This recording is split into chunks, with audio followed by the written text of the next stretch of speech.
नमस्कार दोस्तों।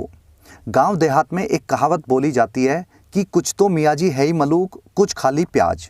मतलब कुछ तो मियाँ जी पहले से ही बहुत सुंदर है और उसके बाद उसने प्याज खा ली। प्याज मतलब ओनियन। प्याज खाने के बाद मुंह से स्मेल आने लगती है, तो उस पर यह कहावत बोली जाती है कि एक इंसान तो दिखने में वैसे ही बहुत बेढंगा है और ऊपर से उसकी बातें भी ऐसी कि जो लोग उसकी शक्ल देखकर 2 गाली देने वाले होते हैं वो 4 गाली देकर जाते हैं। मियाँ जी से मतलब ना तो हस्बैंड से होता है और ना ही किसी धर्म से। ये सभी जगह पर यूज किया जाता है। हमारी आज की वीडियो में ये मियाँ जी है स्वरा भास्कर। ये आंटी इस धरती पर क्यों आई, किस वजह से आई, ये खुद इसको नहीं पता। इसके माँ बाप भी सोचते होंगे काश उस रात हम जल्दी सो गए होते तो आज हमें लोगों की इतनी गालियाँ नहीं मिलती। कहने के लिए स्वरा भास्कर एक एक्ट्रेस है, लेकिन इसकी ज़्यादातर फिल्में या सीरीज उंगली करने और दुकान का टूटा फूटा सामान दिखाने से आगे बढ़ ही नहीं पाती। वैसे तो फिल्मों में ज़्यादातर छोटे मोटे रोल में ही नज़र आती है, लेकिन इसकी बातें बातें ऐसी कि दादा साहेब फाल्के ने जैसे खुद बिस्तर पर लिटाकर अपनी एक्टिंग वाले कंकड़ पत्थर सारे इसके अंदर तसल्ली से ट्रांसफ़र मारे हो, इस तरह की बातें इसकी होती है। एक्ट्रेस वैक्ट्रेस कुछ नहीं है, ये सिर्फ अश्लीलता की दुकान है और मुंह जब भी खोलेगी तो ऐसा हो ही नहीं सकता कि गोबर ना निकले। अभी हाल ही में इसने जो है फिर से गोबर उगला है, मतलब एक बयान दिया है। इसने कहा कि जस्टिस फॉर सुशांत कोई इंसाफ की आवाज़ नहीं थी, वो एक सोचा समझा कैंपेन था, एक एजेंडा था। जस्टिस के नाम पर पूरी तरह से एजेंडा चलाया गया, ये इसको बहुत अच्छे से पता है। पता नहीं इसकी सोर्स ऑफ जो इन्फॉर्मेशन है कौन है। स्वरा उंगली भास्कर ने कहा कि उसे ये कैंपेन कभी समझ ही नहीं आया। कहाँ से समझ आएगा आंटी, रोज़ शाम होते ही नशे में टल्ली हो जाती हो, फिर अपने फिंगर्स का रात भर शोषण करती हो, समझ में कहाँ से आएगा। सुबह होती है तो सुबह उठकर एक्टिंग के नाम पर सामान दिखाने निकल पड़ती हो। दिमाग है कहाँ आंटी आप में जो जस्टिस की बातें आपके समझ में आएंगी। स्वरा उंगली भास्कर ने एक और राज की बात बताई। आंटी ने बताया कि जब एसएसआर के समय आम जनता ने बॉलीवुड की माँ बहन कर रखी थी, तब मैंने अपने बॉलीवुड के दोस्तों से कहा था चुप रहकर आप लोग बहुत बड़ी गलती कर रहे हो। ये स्वरा भास्कर आंटी ने बोला था अपने दोस्तों से। ये लोग हमारी इंडस्ट्री पर झूठे आरोप लगा रहे हैं, हमें ट्रोल कर रहे हैं और हमारी इंडस्ट्री को पूरी दुनिया में बदनाम कर रहे हैं, तो हमें चुप नहीं रहना चाहिए, हमें इन लोगों को मुंहतोड़ जवाब देना चाहिए। आंटी ने काफ़ी सारी बातें कही हैं। स्वरा आंटी ने कहा कि ये लोग जिनके घर में खाने को रोटी नहीं है और बेरोजगार हैं, वो हमारी इंडस्ट्री को पूरी साजिश के तहत बदनाम करने में लगे हुए हैं, हम पर इल्ज़ाम लगा रहे हैं और हम अगर इन्हें जवाब नहीं देंगे तो ये हमारे लिए भविष्य में नुकसानदायक होगा। इसके बाद आंटी ने कहा कि बॉलीवुड की चुप्पी ने उन आरोपों को कन्फर्म कर दिया है। आज ये लोग हम पर और बॉलीवुड पर पूरी तरह से हावी हो गए हैं, जो सिर्फ सोशल मीडिया पर ही समय बर्बाद करते हैं, यानी बेरोजगार हैं। स्वरा आंटी ने काफ़ी बातें कही हैं और ये पहला मौका नहीं है जब इसने इस तरह की बातें बोली हैं। पहले भी ढेरों मौके आए हैं जब ये गोबर करते हुए स्पॉट हुई है। वैसे आंटी की ना अभी हाल ही में एक फिल्म आई है जहाँ 4 यार।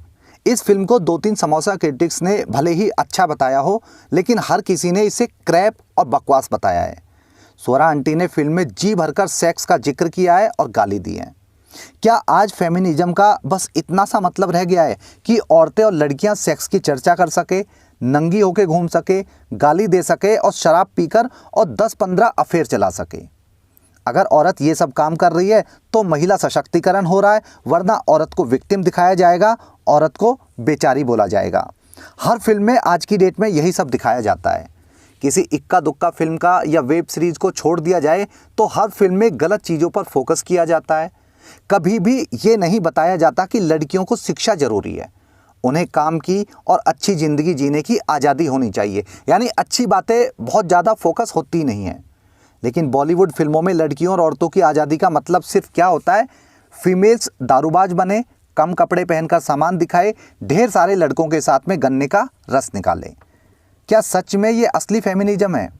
क्या इससे महिला सशक्तिकरण होगा? क्या इससे आदमी और औरत जो है इक्वल माने जाएंगे?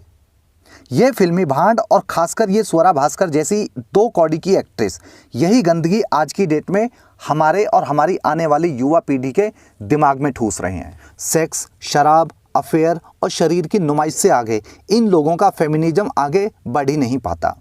जैसे ये लोग खुद अय्याश होती हैं, हर रात बड़े बड़े लोगों के बिस्तर पर जूस निकालने में बिजी रहती हैं, ये चाहती हैं कि देश की लड़की और औरतें भी वैसी हो जाए, फिर कोई इन पे उंगली उठाएगा ही नहीं, और ये अपनी उंगली को आराम से, बहुत अच्छे से। लड़का 10 अफेयर चला रहा है, शराब पी रहा है, नशेबाजी कर रहा है, तो उसे रोको, उसे बताओ कि ये गलत चीज़ें हैं, इस तरह से चीज़ें नहीं होती है। लेकिन ये भांडवुड देश की युवा लड़कियों के दिमाग में एक अलग ही तरह का जहर भर रही हैं। ये कह रही हैं कि लड़के कर रहे हैं तो तुम भी करो, तब बराबर होंगी। ये कौन सा लॉजिक है? स्वरा उंगली भास्कर की नई फिल्म भी इसी तरह की फिल्म थी। उसे ये एक मास्टरपीस बताती है कि एक बार इसने बयान दिया था अभी कि औरतों के सशक्तिकरण पर फिल्म करके इसे अपने आप पर गर्व महसूस हो रहा है। एक तो आंटी को सबसे पहले कोई ये बताए कि मास्टरपीस का मतलब होता क्या है, और फिर उसे ये समझाओ कि आंटी, गन्ने का रस निकालना और अपने चूजे दिखाना और घोंसले के दर्शन कराना फेमिनिज्म नहीं होता। इसे एक्टिंग और मॉडर्निटी के नाम पर हाई क्लास का जूस निकालना बोलते हैं। गलत वर्ड्स क्यों यूज करो? थर्ड क्लास फिल्म और वेब सीरीज के अलावा इसे आज तक कुछ भी नहीं मिला है, इसलिए ये सिर्फ अपने फालतू बयानों से चर्चा में बने रहना चाहती है। आंटी ने अपने बयान में कहा कि सुशांत की मौत को लोगों ने बहाना बनाया था और एसएसआर के नाम पर जानबूझकर बॉलीवुड को टारगेट किया जा रहा है। लेकिन ये आंटी ये नहीं बता पाई कि आम जनता बॉलीवुड को टारगेट क्यों करेगी भाई, उसकी तुम्हारे भांडवुड से क्या दुश्मनी है? आंटी ने अपने बयान में किरण मौसी, आलिया भट्ट, महेश टकलू भट्ट और रियाताई चक्रवर्ती का भी जिक्र किया। उसने कहा कि इन भले लोगों को खूब ट्रोल किया गया, भले लोगों को खूब गालियां दी गई। किरण मौसी के शो को बॉयकॉट करने की मांग उठी और इतने पर भी इंडस्ट्री के लोगों ने कुछ नहीं कहा, ये उनकी भलाई थी। और जब आप कुछ नहीं बोलते हैं या कोई जवाब नहीं देते हैं तो आलतू फालतू लोग भी सर चढ़कर बोलते हैं, और अब वही हुआ है। मैंने अपने दोस्तों को स्पेशल कॉल करके बोला भी था कि इसके खिलाफ आवाज़ उठाओ, इस आवाज़ को जो हमारे खिलाफ बातें कर रही हैं, हमारे खिलाफ सोशल मीडिया पर एक्टिव है, इस आवाज़ को दबाओ, वरना फ्यूचर में ये नुकसान करेगी। और अब वही दिन आ गए हैं जब ये नुकसान कर रही है। आंटी ने अपनी ये बातें ई टाइम से बात करते हुए दी थी। वैसे आंटी जब ये बयान दे रही थी और इतनी लंबी लंबी फेंक रही थी, उस समय दो बातें हो सकती हैं। या तो ये कोई सस्ता नशा फूंक के बैठी थी, या ये फिल्म के फ्लॉप होने पर भावनाओं में बह गई थी और बस बोलती चली गई। इस फ्लॉप, सी ग्रेड और घटिया उंगली एक्ट्रेस का ये बयान अपने सुपरस्टार, मेगा स्टार, लीजेंड और बॉलीवुड में जन्म लेकर बॉलीवुड और देश के लोगों पर एहसान करने वाले श्री श्री अर्जुन कपूर जी के बयान से काफ़ी ज़्यादा मिलता जुलता है। बस शब्द दोनों के अलग अलग हैं, लेकिन दोनों का मतलब एक जैसा है। लीजेंड एक्टर अर्जुन कपूर जी भी पब्लिक को सबक सिखाने की बात बोल चुके हैं, और ये आंटी भी जवाब देने की और आवाज़ दबाने की बात कर रही है। मुझे वो कहावत याद आ रही है जिसमें कहा जाता है कि सूप तो बोले ही बोले, छलनी भी बोले, जिसमें 72 छेद। मतलब खुद की घटिया फिल्में इन लोगों को नहीं दिख रही है और दोष लोगों पर डाला जा रहा है। अपनी बात को बड़ी करने के लिए एक मरे हुए इंसान के नाम को सहारा बनाकर उसकी मौत के लिए जो इंसाफ की मांग हो रही है, उसको एजेंडा बताया जा रहा है। आंटी ने कहा कि एसएसआर के लिए किसी ने जस्टिस की आवाज़ उठाई नहीं, ये सिर्फ एक एजेंडा था और जानबूझकर एक कैंपेन चलाया गया। उसने कहा कि ये लोग जो बॉयकॉट का शोर शराबा करते हैं, ये सोशल मीडिया तक ही सीमित है, और मीडिया वाले इन्हें तवज्जो देना बंद करें तो ये लोग अपने आप चुप बैठ जाएंगे।